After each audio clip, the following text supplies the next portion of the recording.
আবার বিশ্বনবী বলতেন, তোমাদের মুমূর্ষ ব্যক্তিদের সামনে বসে সূরা ইয়াসিন তেলাওয়াত করো, রূহ চলে যাবে, মৃত্যুর একেবারে দ্বার প্রান্তে দাঁড়িয়ে এই মুহূর্তে তার পাশে বসে পড়তে আরম্ভ করেন ইয়াসিন ওয়াল কুরআনিল হাকীম ইন্নাকা লামিনাল মুরসালিনা আলা সিরাতিম মুস্তাকিম। ওই ব্যক্তির ঈমানের মৃত্যু দান করে দিবে কে? আল্লাহ। মৃত্যুর কষ্ট হালকা করে দিবে কে?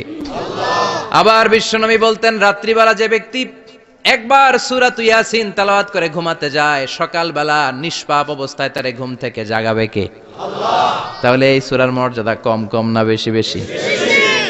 কলবুল কোরআন, এটা কোরআনের কলব, একবার পড়লে 10 পড়ার সওয়াব। আবার মুমূর্ষ ব্যক্তির সামনে বসে সূরা ইয়াসিন তেলাওয়াত করতে বলা হয়েছে, তাহলে মৃত্যুর কষ্টরে হালকা করে দেয় কে? আল্লাহ।